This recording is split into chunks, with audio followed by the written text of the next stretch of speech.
so my story sounds nothing like those two stories. And I'd like to say this, I'm the founder of Healing Humanity Global, and our mission is to educate and empower people to build wealth and to create family legacies. The reason why I believe I'm on that path is because at the age of 15, I found myself pregnant. At the age of 16, my parents approved for me to get married. At the age of 18, I was divorced and was removed out of a domestic violence situation. At the age of 19, I remarried to the husband that I am now with 38 years. Needless to say, my teen years and the years in my 20s and probably the first year of my 30s was very tumultuous. So I was primarily in survival mode most of the time. I wasn't looking to build wealth. I didn't know how to really make money. I knew I needed a job to take care of my baby.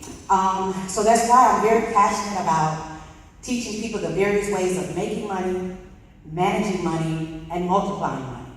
Because when I woke up, I call myself the financial prodigal daughter. I woke up in my 30s, and by that time I felt like I lost about 25 years of what I call building wealth, that power to do that. But at the same time, at the age of 31, I rededicated my life to Christ. So I went through a season of, I made so many mistakes. How do I rebound from this? And then now I'm in corporate America, and I'm finding all this favor, and I'm growing through corporate America. And then I find myself probably 25 years into that, and I've made a lot of money. Still had a lot of mistakes, because remember, you can give a person a lot of money, but if you don't give them the education to manage it, you just have a lot of money. And so a husband and I, we bought a lot of things, did a lot of things, godly and ungodly. Thank you for salvation, Jesus. So, but here's my point. As children of God, we are not without hope. And I really didn't like to tell my testimony, because I said, Lord, why would you have me on a platform like this with my story? Because in my 30s, I had no savings, I had no retirement, I had nothing. But I had a lot of passion, and I loved God, and I found myself working in the church. And one day I decided, I asked God, I said, I don't understand, God, where's your economy? And why are your people broke? And why is the church as a whole broke and lacking in finances? And there goes my journey. So as my journey opened up, I just believed God.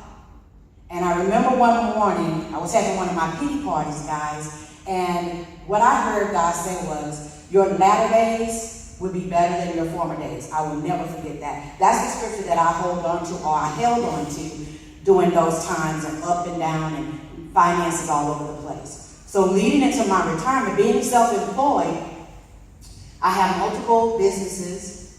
I do alternative investments. That's why I'm passionate about teaching it, because the 9 to 5 is not the only way that you can make money. If you do research on the wealthy, Oprah, big names out there, okay? You'll realize they have multiple business streams, and they get up every day and work that 9 to 5, which is usually their business, correct? So in the midst of it all, I like to speak to the person who may be sitting in the room that says, I didn't do it right.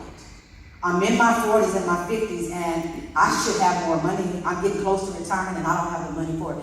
There is hope, there's information, and don't give up. I'm a living witness to that.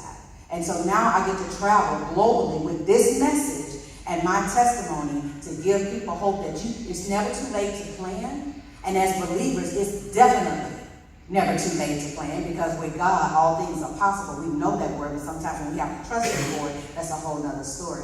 So I just want to encourage you that for being self-employed, what I've had to do is be very creative. And I know Rodney's going to probably talk about this, but I found out being self-employed, I had my maximums of being able to contribute. There's some things that I can do.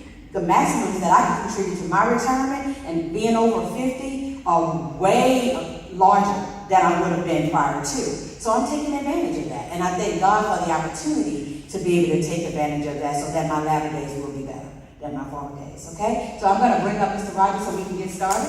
Let's give him a hand clap as he comes. Mr. Wells Fargo. I really hate the way my voice sounds, so I'm going to have you take that with you. Okay. And I think everybody can hear me. Okay, right? Because I'll be listening to myself. I'll be right back. Thank you.